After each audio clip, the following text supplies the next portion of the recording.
Dengan Mbak Miftahul Khoiriah SIKOM, Ketua Tim Pencegahan dan Pemberdayaan Masyarakat BNN Kota Kediri. Mbak Miftah, selamat malam. Selamat malam. Ya, akhir-akhir ini kita dapat informasi mengenai adanya dugaan penyalahgunaan narkotika dan zat adiktif melalui vape. Nah, sejauh ini bagaimana BNN melakukan pendataan dan apakah sudah mulai muncul ini di wilayah Kediri? Baik, karena ini mungkin menindaklanjuti adanya fatwa MUI itu ya Mas ya, tentang pembatasan penggunaan vape. Karena di BNN sendiri kan kita, kenapa ini jadi isu yang seksi gitu ya, karena tempo hari itu BNN melakukan rapat dengan pendapat gitu ya dengan Komisi ADPR yang memaparkan hasil uji sampling terkait dengan liquid vape. Dari sekitar 546 sampel liquid vape yang diuji di laboratorium BNN, itu ternyata 519-nya ini mengandung zat-zat adiksi yang merupakan turunan dari THC, etomidet. THC itu kan tetrahidrokannabinol ya Mas, yang zat yang sama yang ada di dalam ganja. Jadi yang bisa membuat efek halusinogen seperti itu. Nah, karena ya. Ya, monggo Mbak. Ya, karena kita memandang ternyata vape ini menjadi media yang saat ini sedang seksi ya, diincar oleh para bandar untuk mendistribusikan narkotika. Jadi kita juga gencar untuk melakukan edukasi terkait dengan pelarangan vape seperti itu. Nah, sejauh ini kan memang di Kediri sendiri marak ya toko-toko ataupun juga tempat-tempat yang memang menjual vape, termasuk penjualannya melalui media online, artinya melalui toko-toko online. Lalu bagaimana BNN ini bisa mengawasi toko online dan toko-toko fisik yang ada di wilayah Kediri terutama untuk menghindari bahwa dari 519 ini ternyata masih beredar di sekitar kita?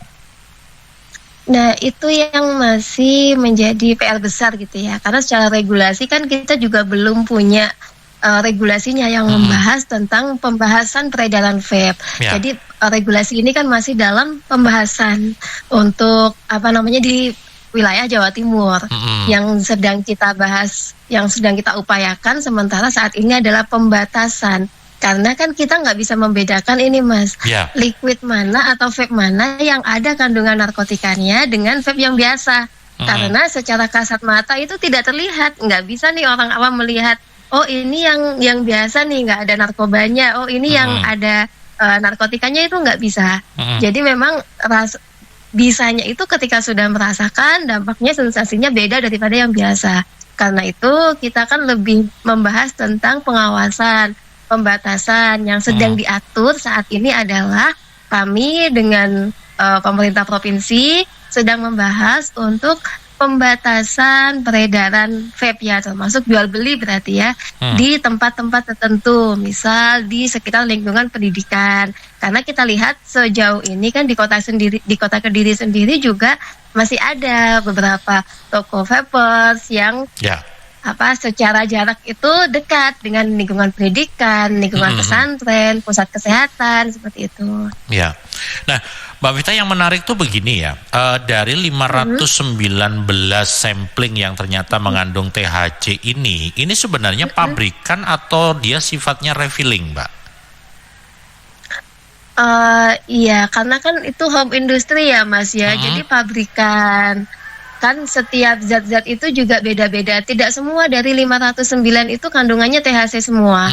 Ada yang kandungannya etomidet, ya, ada yang kandungannya amfetamin seperti sabu dan turunannya. Karena sekarang kan sudah banyak yang dimodifikasi sebagai NPS atau New Psychoactive Substances, narkoba jenis baru yang bisa dalam bentuk cairan. Intinya kan dia bisa memacu adrenalin, kan yang anak-anak muda cari itu ya, sensasi untuk meningkatkan adrenalin gitu kan, rasa percaya diri seperti itu. Kalau yang vape biasa kan dia mungkin sensasinya hanya bikin rileks gitu kan, terpacu adrenalin pun hanya ya so-so gitu kan. Tapi kalau narkotika kan beda dampaknya. Nah, lalu bagaimana ya kemudian, ini kan memang belum ada regulasi khusus ya, Mbak Miftah ya. Ya, betul. Nah, koordinasi dengan teman-teman dari misalnya dari Dinas Kesehatan atau Departemen Kesehatan untuk melakukan pengawasan. Artinya penjual vape ini ada semacam lolos uji di mana ketika di situ tidak ada zat berbahaya maka mereka bisa untuk menjual produk itu. Tapi ketika ditemukan kandungan zat adiktif ini maka secara otomatis mereka tidak boleh menjual dan mungkin izinnya dibekukan. Misalnya seperti itu, Mbak. Kira-kira gimana? Ya, ini yang masih jadi pembahasan kita karena masalah vape ini kan masalah yang baru ya, Mas. Ya. Nah, untuk di Jawa Timur, untuk regulasinya sendiri memang biasanya yang mengatur itu kan BPOM yang meloloskan apakah zat atau misalnya bahan sesuatu itu boleh dijual belikan apa tidak. Nah, untuk saat ini BPOM sendiri belum punya regulasi khusus yang membahas kalau mereka bisa mengeluarkan izin edar untuk apa ya, memastikan apakah vape ini ingredientnya apa zat-zat yang ada di dalamnya itu aman atau tidak.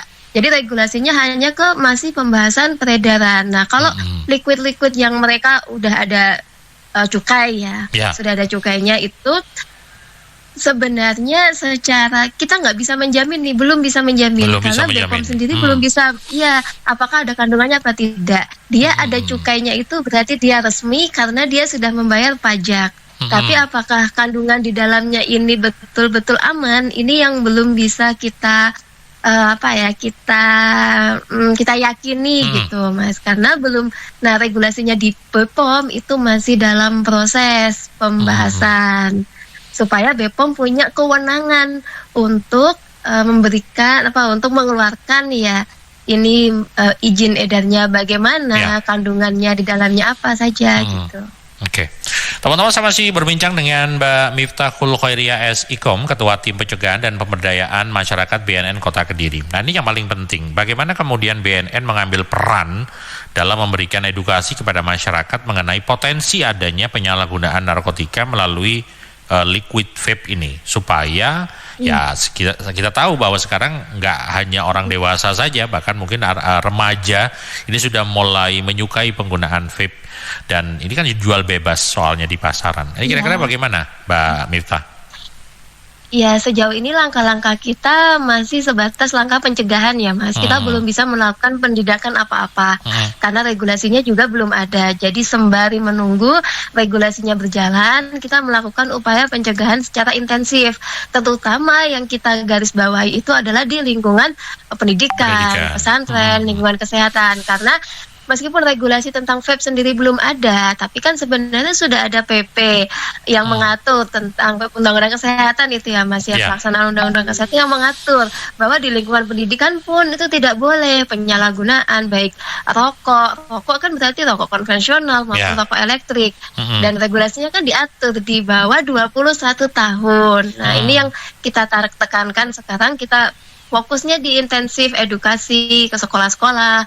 Seperti kemarin pada saat MPLS itu ada deklarasi lingkungan pendidikan bersih dari rokok konvensional dan rokok elektrik.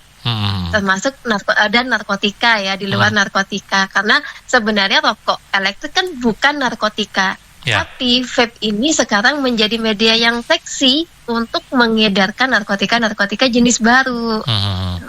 Oke, karena ada percampuran atau ingredients yang dicampurkan ke dalam cairan itu ya, Mbak ya? Betul, campuran-campuran zat yang bisa memacu adrenalin yang disukai sama anak-anak remaja. Baik, ya semoga saja peran masyarakat berarti juga penting ini berarti Mbak Miftah ya, untuk betul.